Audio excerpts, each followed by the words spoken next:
In 1912, a French expedition stumbled upon something beneath the ice of Rothschild Island, an anomaly that would vanish into classified archives for over a century. Massive stone structures that, by all known measures, shouldn't exist. Architecture predating every recognized civilization, evidence of a global empire that official history refuses to acknowledge. Jean-Baptiste Charcot, the expedition leader, reported crystalline spires emerging from glacial melt, while his crew documented geometric patterns carved deep into the bedrock. Metallurgical compositions were found, the likes of which would not be replicated until the 1950s. Within 6 months, every member of the expedition was either dead or institutionalized. Their findings were seized simultaneously by 3 governments, and Rothschild Island became a restricted zone off-limits to this day. What did they actually uncover beneath that ice?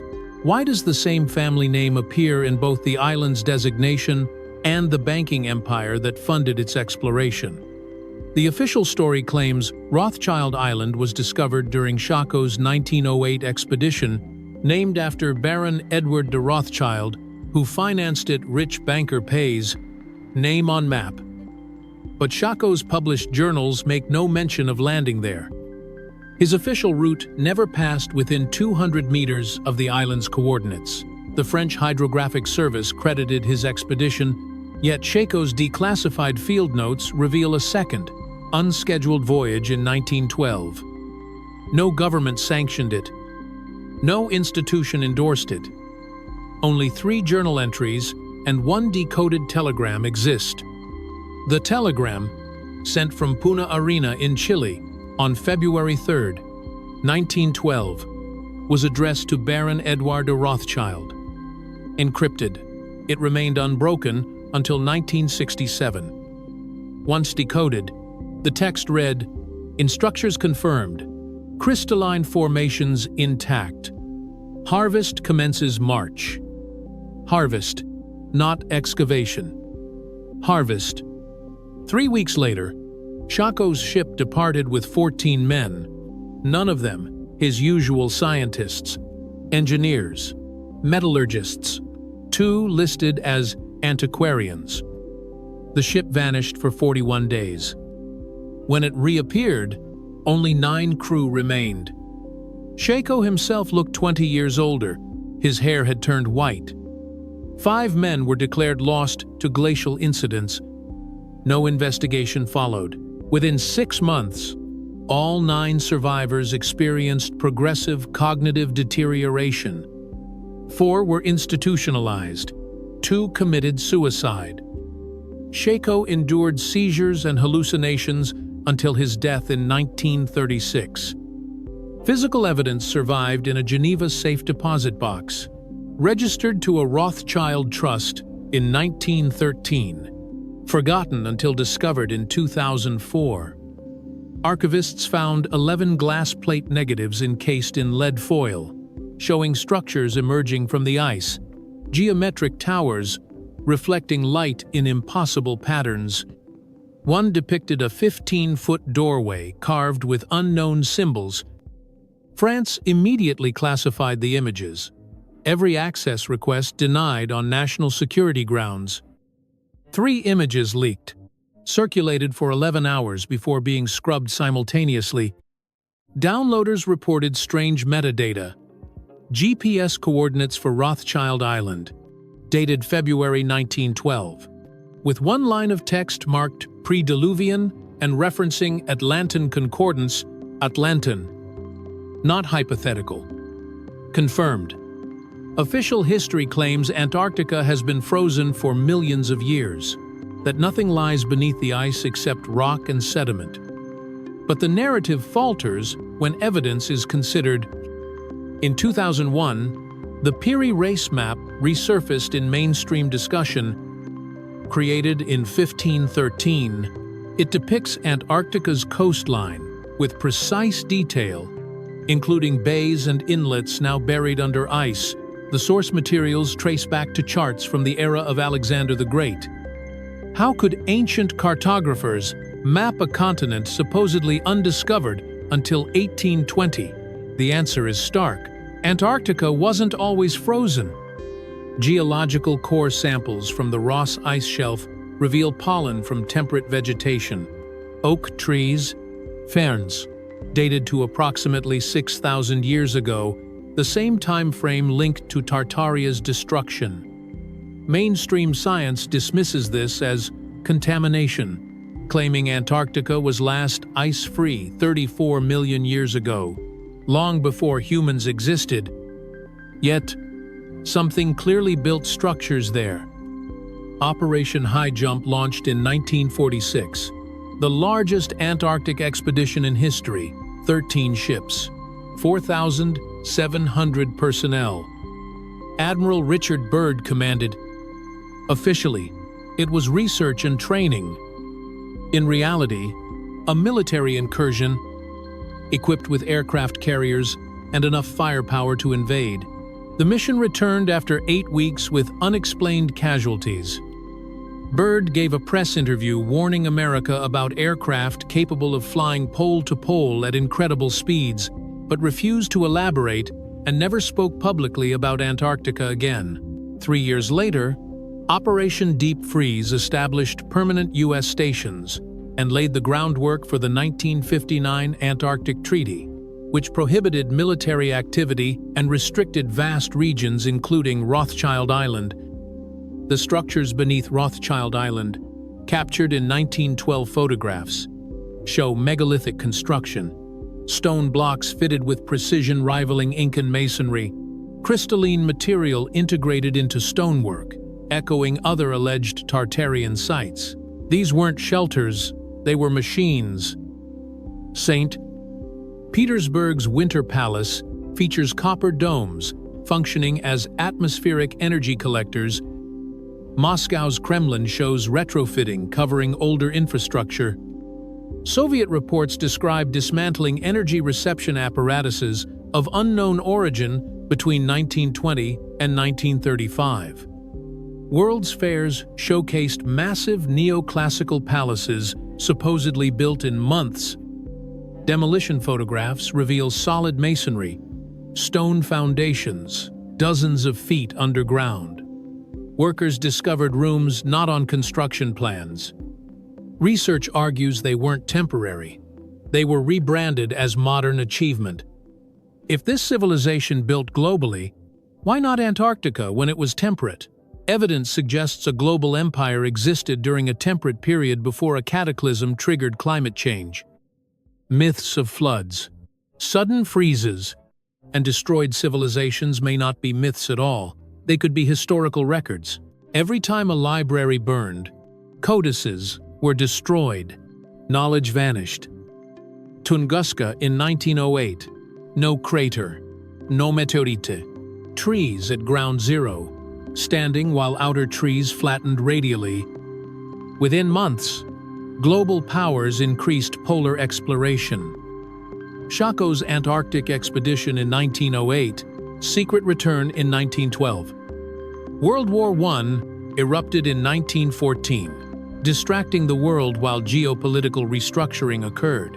Russian Revolution 1917 erased imperial records. Early 20th century events hint at deliberate Tartaria erasure. Wars concealed archaeological looting. Rothschild Island sits at the center. If structures beneath ice are real, predating civilization by thousands of years, with technology beyond us, human progress narratives collapse. In 150 years, humanity went from candlelight to moon landings. We didn't invent these technologies. We reverse-engineered them. Tesla claimed visions gave him designs mirroring Tartarian infrastructure. He studied Sanskrit, believing ancient civilizations held lost knowledge. When Tesla died in 1943, the FBI seized his papers. Classified. Why classify a discredited inventor unless he threatened narratives? Reich, Keeley, Schaburger all worked with atmospheric energy. Resonance, geometric amplification shut down. Free energy threatens power structures. Rothschild Island at 70 degrees south intensifies electromagnetic conditions. Polar positioning maximizes atmospheric energy collection. Ancient polar maps weren't random, they mapped energy infrastructure. The Great Pyramid sits at 29.9792 degrees north. Speed of light, 299792458 meters per second. Aligned with true north within the 115th degree. Granite from 500 meters away fitted with thousandth-inch precision, modern engineers cannot replicate this with copper tools. Yet it's called a tomb, despite no mummy, no hieroglyphics. It wasn't a tomb. Machu Picchu blocks fit paper tight. Easter Island Moai weigh 80 tons. Göbekli predates agriculture at 9,600 BCE. All show megalithic construction, astronomical alignments, geometric coordinate patterns. Mainstream calls them isolated primitive achievements. Simpler explanation: they were connected globally. The Antarctic Treaty requires unanimous approval from all signatory nations for restricted zone research. No single country explores without US, Russia, Britain, and France approval. The continent is locked down. Who benefits? Banking families funding polar exploration. Rothschild, Rockefeller, Morgan. Their names appear in expedition funding, world fairs, artifact acquisitions. They collect technology. In 1953, a Swedish, British, Norwegian expedition found coal showing mining evidence, geometric cuts, uniform patterns, métal débris. All three nations classified findings. In the 1970s, mine entrances were sealed with explosives. That same year, the Antarctic Treaty took effect. In 2016, a warning was posted from Antarctica and deleted within hours. Aldrin, visiting stations at age 86, was immediately hospitalized for lung fluid upon return. Antarctica is sea level. He had been to space. Underwater sites off Cuba show structures at 2,000 feet, requiring construction when seas were lower over 10,000 years ago. Follow-up expeditions were canceled. Japan's Yonaguni shows submerged terraces, walls, uniform steps dismissed as natural erosion. These sites share a timeline. Land during the Ice Age when seas were 400 feet lower. That age ended 11,600 years ago, with rapid warming, flooding coastlines. Every flood myth dates here. If civilizations existed before that flood, Antarctica's role becomes clear. When the Ice Age ended, most areas warmed. Antarctica cooled rapidly, freezing a temperate continent and burying structures before dismantling, perfectly preserved. Pre-flood civilization frozen in time. That is what Shaco found in 1912. Not ruins, intact structures emerging from temporary melt. The discovery wasn't just startling, it was a turning point.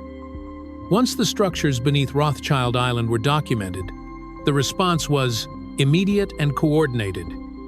Within months, global powers mobilized to ensure those structures remained hidden.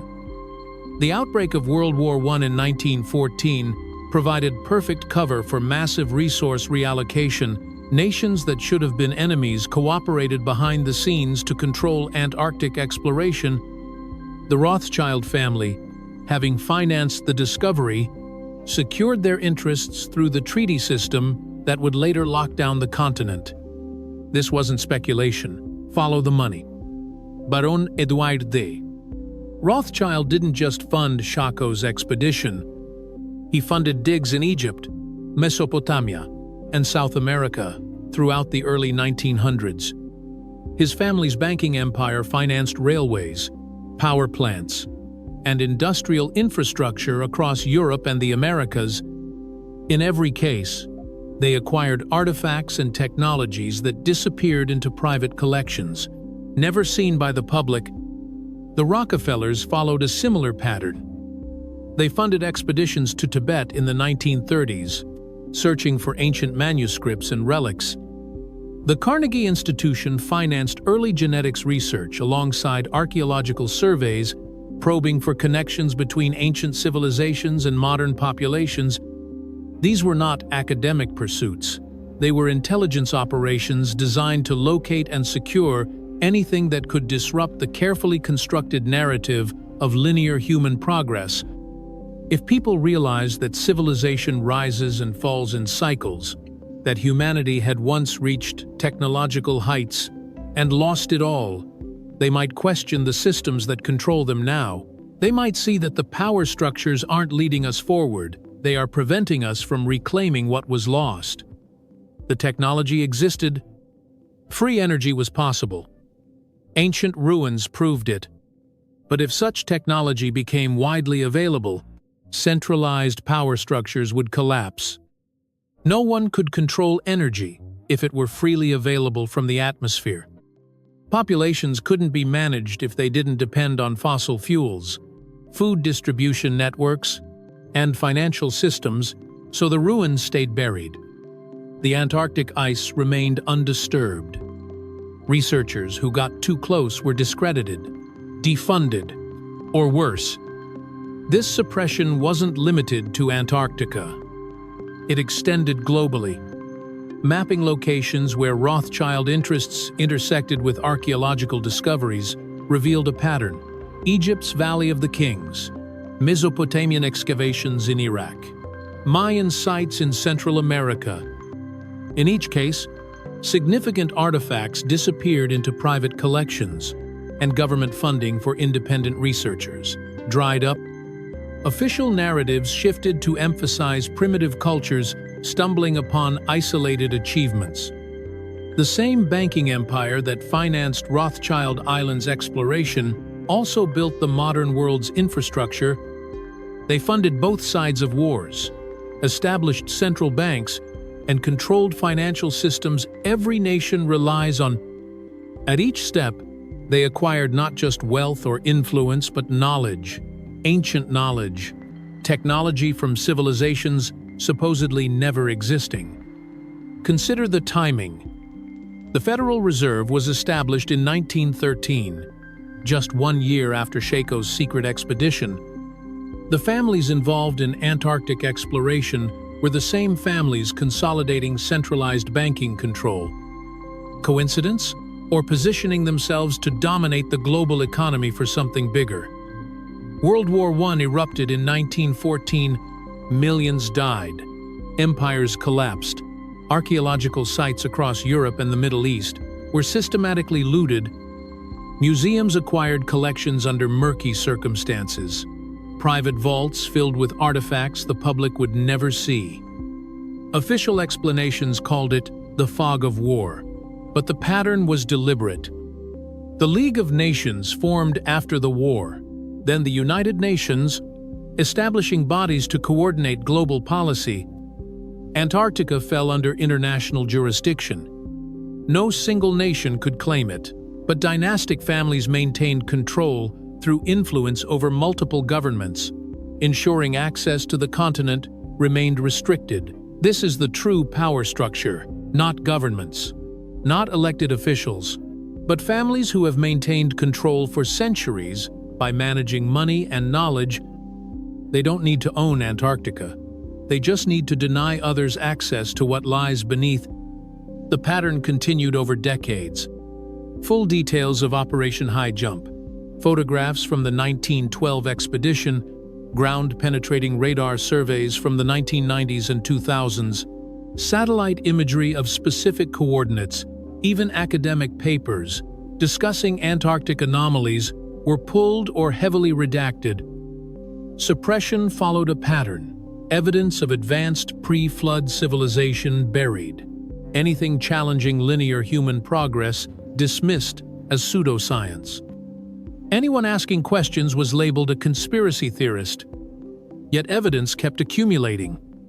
Documents could be classified, archives sealed, researchers discredited, but ice melts, and people notice inconsistencies. The fate of Shako's crew underscores the danger. 5 men died during the expedition. 4 went insane. Shako never recovered. What did they experience? What did they see inside those structures that shattered their minds? Some researchers argue they encountered something still active, not just ruins, but technology functioning after thousands of years, energy systems left running, or perhaps something biological preserved in the ice, awakening when disturbed. This theory gains weight when examining other Antarctic incidents. In 1961, a Soviet drilling team at Vosto Station reported strange sounds beneath the ice, low-frequency vibrations, not matching geological activity. The sounds stopped when drilling paused, resumed when drilling continued. The team leader requested abandonment per KGB documents, denied. Within a week, 3 members suffered psychological breakdowns. Official reports blamed isolation. Journals described voices, whispers from the ice. In 2001, drilling at Lake Vosto uncovered liquid water beneath 13.0 feet of ice. Temperature was above freezing. Oxygen concentrations suggested active biological processes.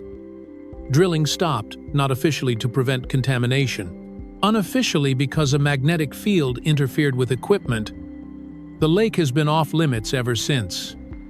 Satellite imagery shows Russian facilities near Vosto, not on public maps. Thermal imaging reveals enormous power draw. What are they doing? What did they find?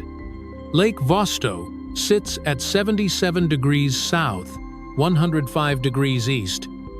Rothschild Island lies at 69 degrees south, 72 degrees west, opposite sides of the continent. Yet, connecting major Antarctic anomalies, Vosto, Rothschild Island, the Ellsworth Pyramids, the Nazibas locations, and areas with the highest magnetic field distortions reveals a grid pattern. The same grid emerges when mapping megalithic sites globally. Ancient texts describe similar layouts for Atlantis and other pre-flood civilizations. Antarctica isn't just one site. It's the keystone of a global energy network. Rothschild Island, strategically positioned, may have been a critical node, a control center, or power generation hub. Its heavy restriction is no coincidence, nor is its name linking it to the family that financed its discovery. The structures beneath Rothschild Island are not just evidence of Tartaria, they are functional technology, and someone knows how to operate them. Over the past decade, Antarctic activities surged. In 2016, John Kerry visited. In 2017, Patriarch Kir made his first Antarctic trip. In 2018, nations announced permanent bases in previously unoccupied regions.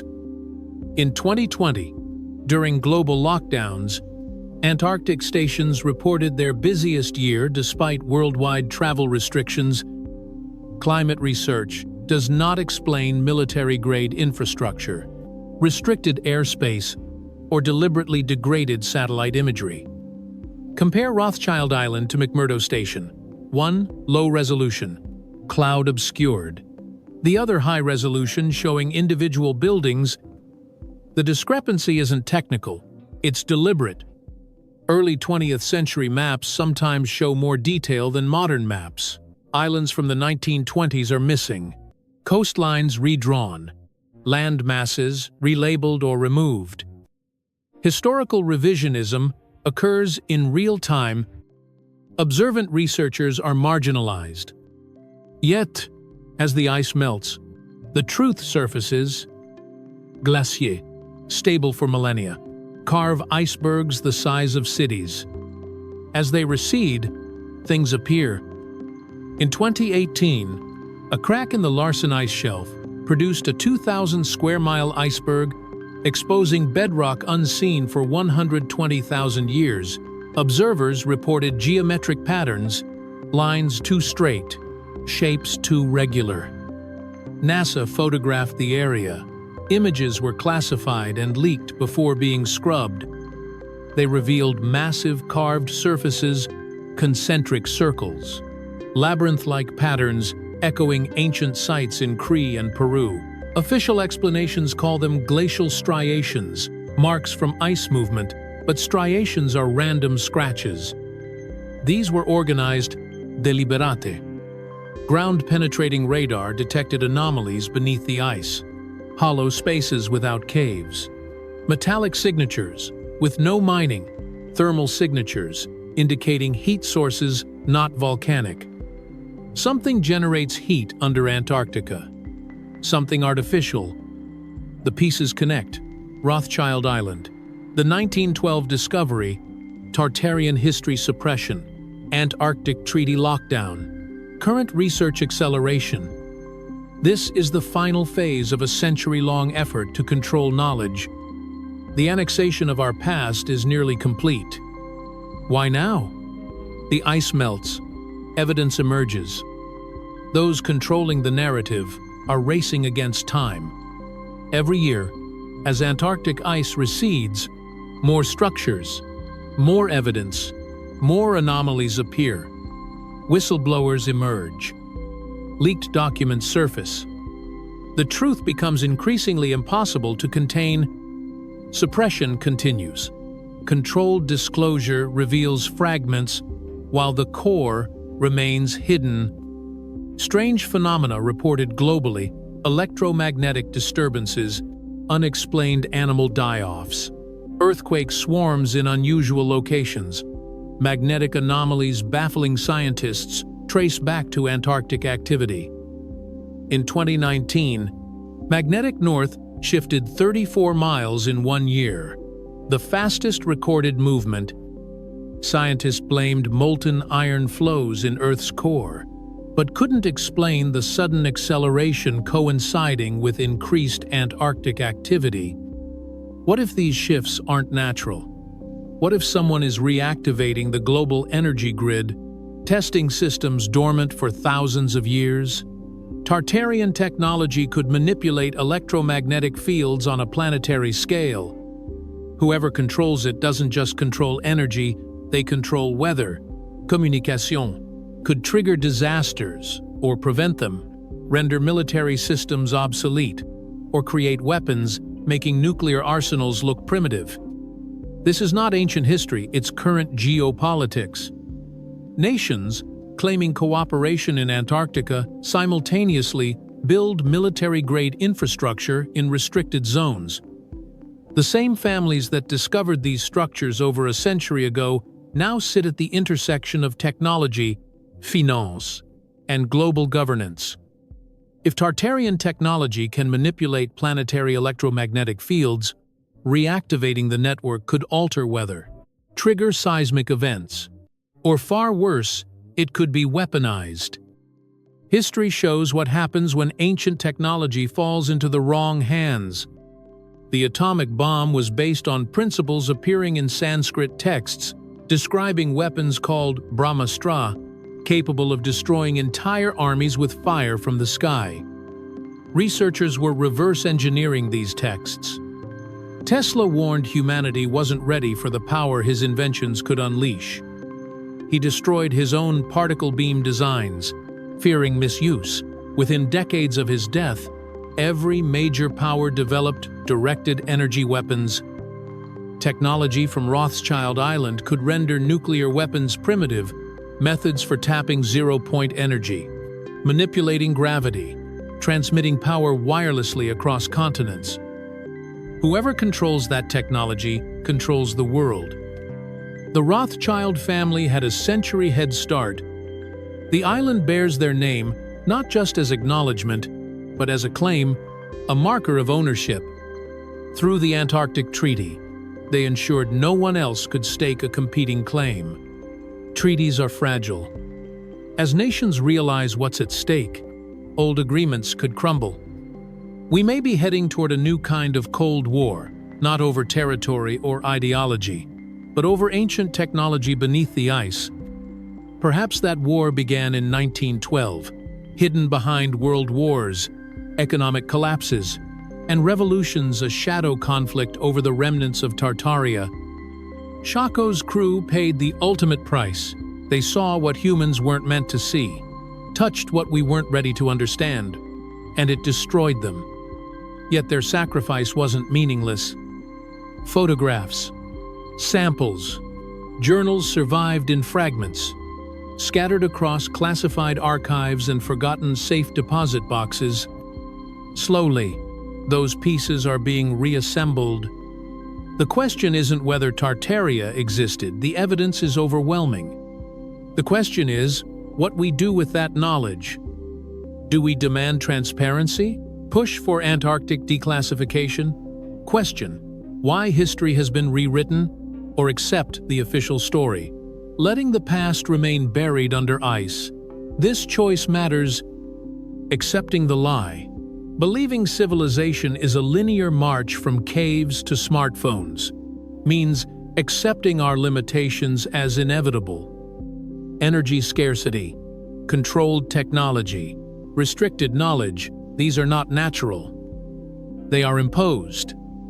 The power structures don't lead us forward. They maintain dependence, division, ignorance. The ruins in Antarctica are proof. Proof humanity reached these heights before. Proof that reclaiming this knowledge is possible. The only barrier is deliberate suppression. What happened beneath Rothschild Island in 1912 wasn't just a discovery. It was a turning point. Those in power realized they could control not just the present, but the past. By controlling the past, they could shape the future. But the ice is melting. The truth is emerging. No amount of suppression can prevent what is coming to light. The structures remain intact, waiting. Eventually, everyone will see. Thank you for listening. Comment, like, subscribe if you found this insightful or want to contribute your perspective.